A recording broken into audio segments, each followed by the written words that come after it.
All right, everybody, welcome to another edition of Elevating with Marcia. I'm your host, Marcia Hawkins, back behind the microphone today.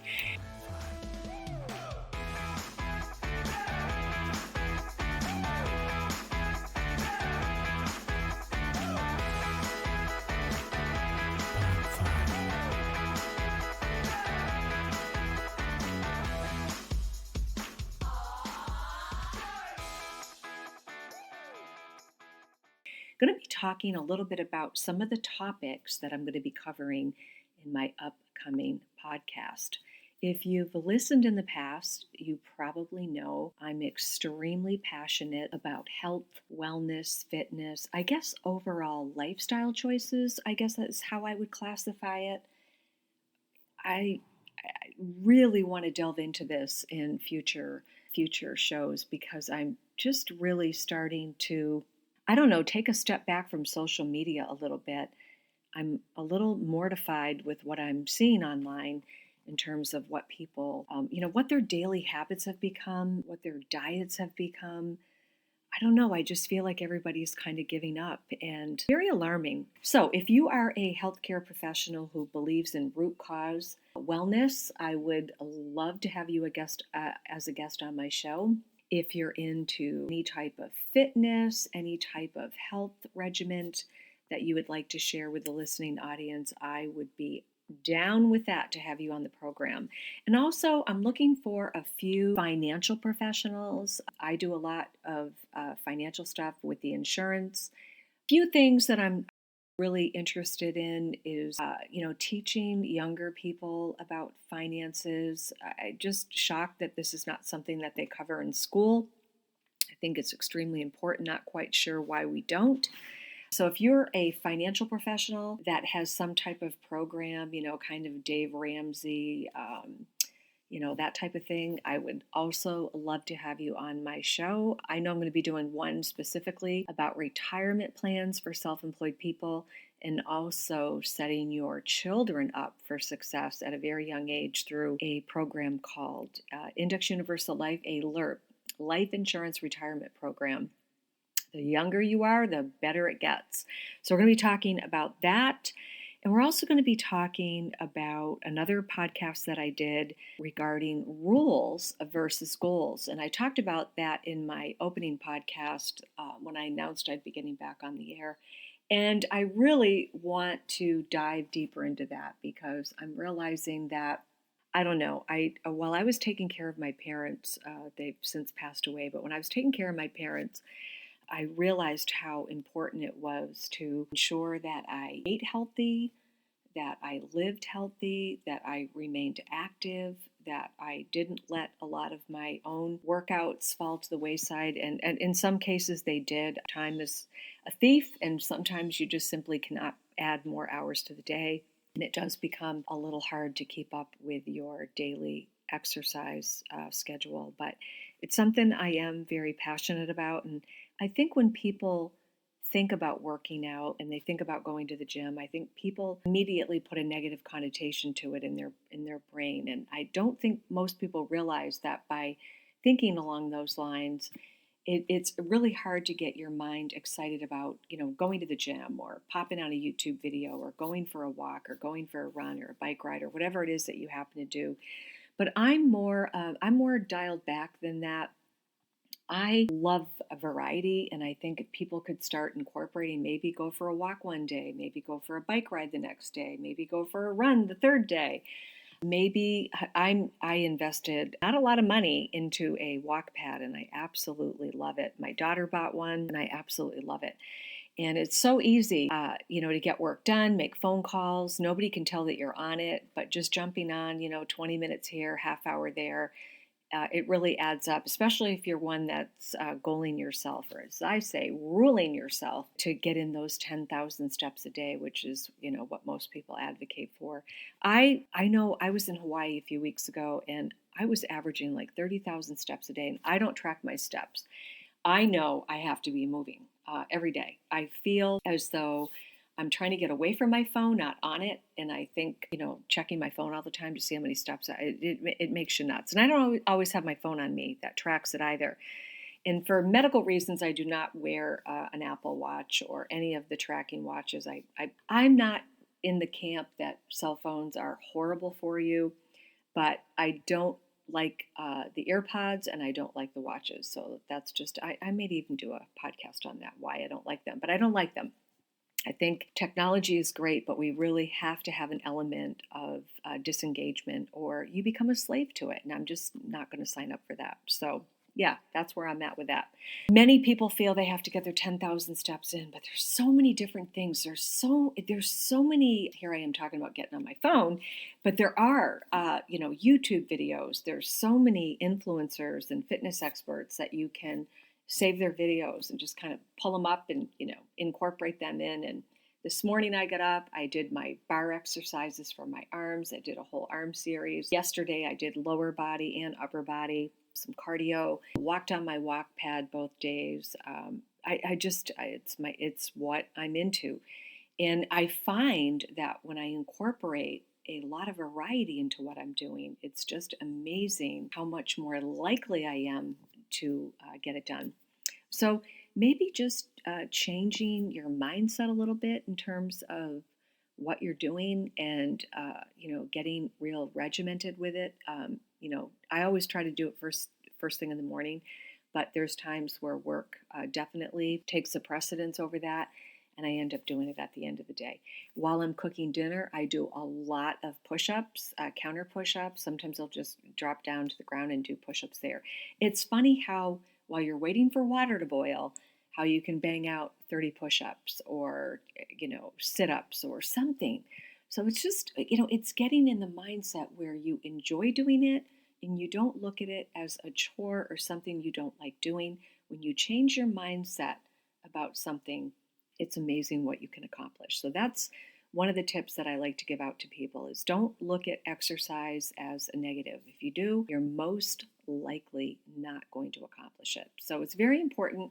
Mindset's everything. I'm going to get into many different podcasts about setting your mind up for success in terms of, I always have a saying and I say it on my podcast all the time, how I'm in the minute to win it. It's really shocking how we're quite comfortable wasting time. And that is the one commodity that we can't make more of. Quite fascinating when you think about it.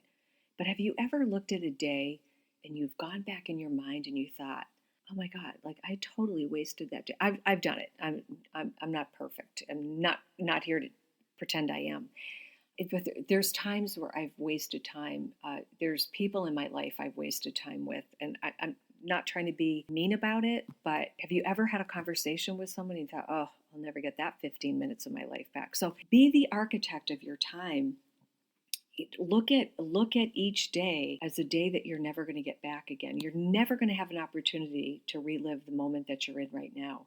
So be careful on what you invest yourself into with your time because it's extremely important. And exercise is, in my opinion, something that has many layers of benefits to it. Aside from it being good for you, it's great for your mental health. It's great for your physical health. It's great for your body. It's great for your mind. It's great for how you present yourself. I know for me, when I'm interviewing people for a job, I look at everything. Not that if you were overweight, I would not hire you. That's not where I'm going with this.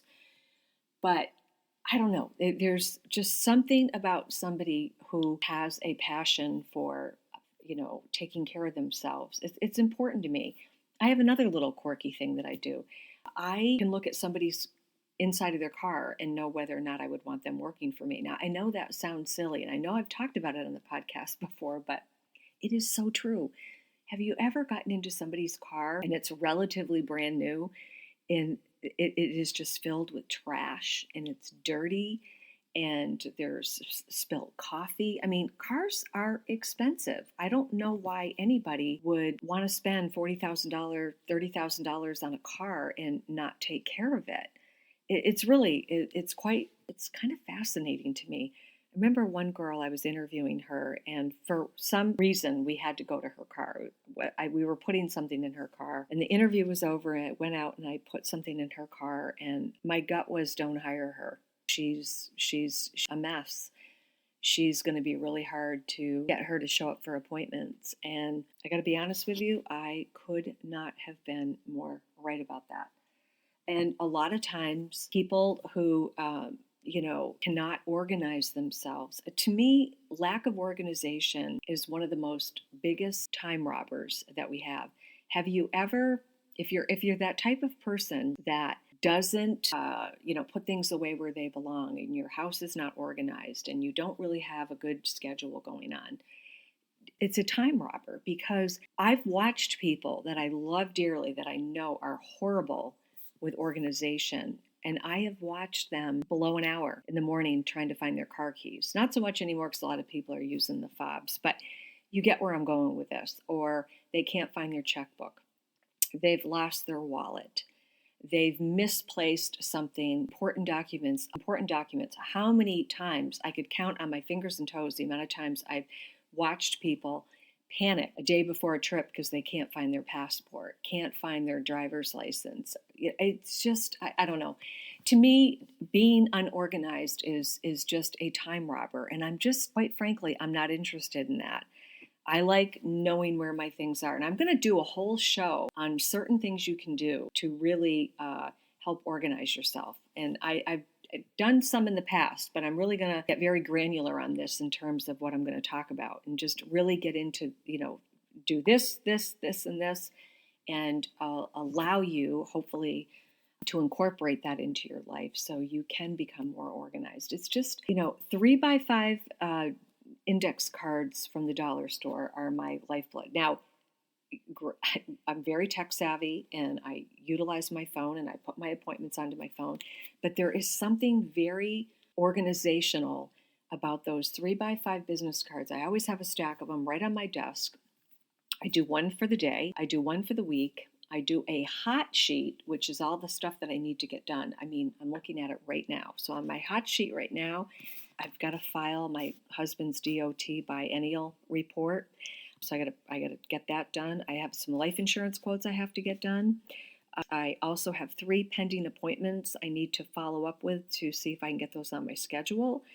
I also have any upcoming doctor's appointments, dentist appointments. I also have some documents that I need to get notarized. Even though I'm a notary, I'm not able to do my own. Well, actually, here's one I can take off. I had jury duty last week that I ended up not getting called for. I'm a year out from renewing my insurance license, and I have 5 continuing ed credits left that I need to get. I have a new laptop that I need to transfer files over to. I have some life insurance policies of my own I need to review, and I need to renew my passports by October 15th. So I always have the hot list, and then I always have my daily. So I have the dates parsed up onto one sheet, and then every night I come up to my office. My office is up on the 3rd floor of my home, and I go through and I make the schedule for the following day of everything I have to get done. And already I have taken 6 things off. Working out, I needed to finish a project. I had a parking ticket that I contested that I successfully wiped off, saved myself, I think, $15. And then I also had about 4 or 5 emails I had to get out, got those all done. And now I am getting ready to go create some content for social media. I have to go to the post office to ship a few things out. I've got a few appointments this afternoon for work, and then I'm probably going to jump on my walk pad again to end my day. So it's just a matter of, and of course I've got a lot of other things peppered in there, but it's just about really becoming quite strategic about how you're going to organize your day. And nothing tastes better than getting to the end of the day and looking at that list and knowing that I've accomplished everything on that list. Very rewarding. There's nothing that tastes better than not feeling bloated because you maybe didn't eat well, maybe didn't work out. There's nothing that feels or tastes better than a really good quality night's sleep, which I'm going to do. I hope I can find someone that can join me on the podcast for that. I'm all about restorative sleep and how important it is, and I'm going to do a whole podcast on that as well.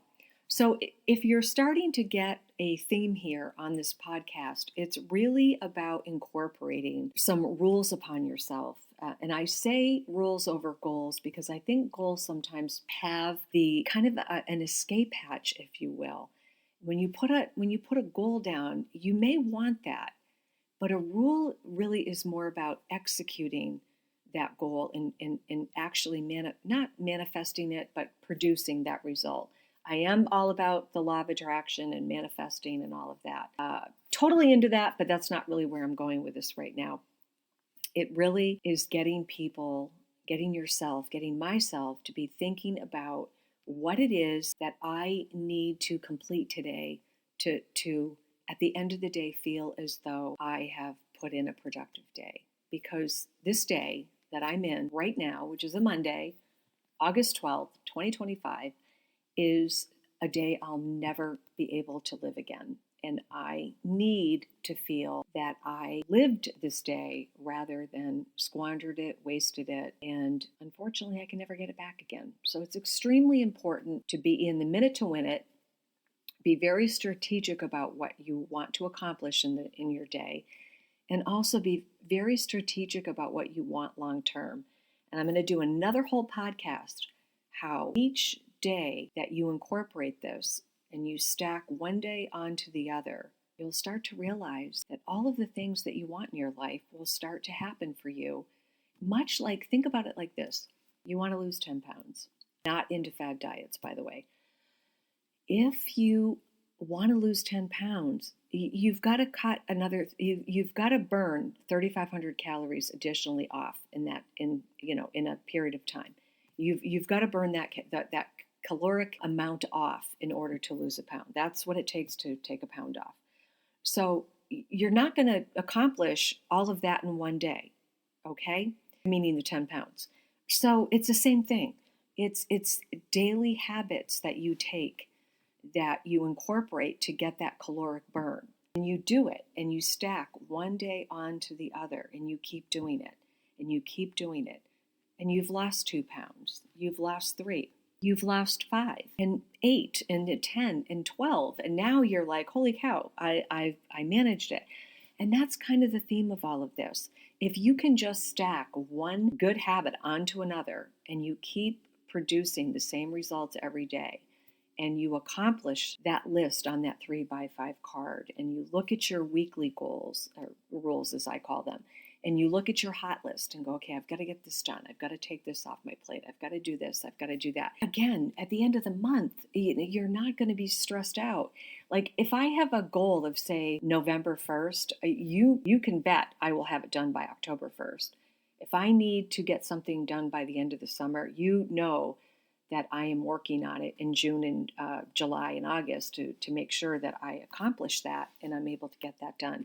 So it's really about reframing how you think about doing tasks, whether it's working out, getting your taxes done, looking at your to-do list, things that you need to do, organization, maybe cleaning out your desk, organizing your junk drawer, cleaning out your car, getting your car serviced. I love, another rule that I love, is off topic a little bit, but another thing I love to do is where I like to once a week take a drawer or a closet or a trunk or a basket of stuff or a stack of mail. I'm very good about opening my mail every day, but let's say a few things have stacked up. Maybe I'm traveling or something.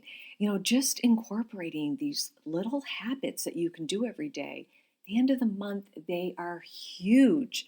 Imagine once a day just going to a drawer and picking through it and cleaning it out. Boom, done. Next day, do another drawer.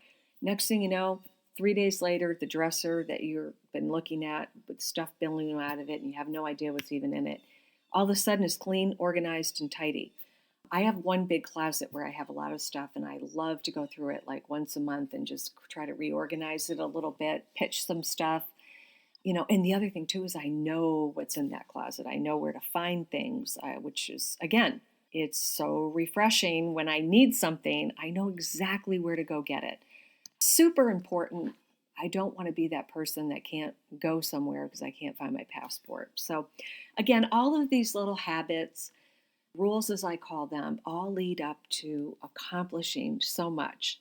And my last point of advice before we go, I have a love-hate relationship with social media, but I think we all really need to dial back the amount of time that we're spending on social media. I use it for work, have to be on, but I got to tell you, I get more done in the days that I am not on social media than when I am. So start tracking how much time you're spending on social media. If you're on there for work, totally have to do it. Don't count that time. But if you find yourself endlessly scrolling through Instagram, Facebook, Twitter, whatever it is, again, maybe set a timer and look at how much time you're spending on there, and maybe try to figure out how you can start disengaging from all of that. Maybe in the morning after you accomplish everything, maybe get on, goal yourself for 2 minutes, get caught up, get off. The happiest people I know, I honestly would tell you, are the people that are not on social media. And I think that says a lot about the benefits of being on social media, if there are any. Now, mind you, there's things about it I love, but I would say more often than not, they're huge time consumers. It's a huge consumption of your time. And if it is, I definitely would take a look at that. All right, so if you have some information that you feel would be beneficial to my listening audience, I would love to hear from you. You can reach out to me at marcia@marciahawkinsagency.com and let me know who you are, what you do, why you do it, how it would be a good fit for Elevating with Marcia, and I would love to chat with you. Until then, you've been listening to Elevating with Marcia. I'm your host, Marcia Hawkins. Until then, make it a great week.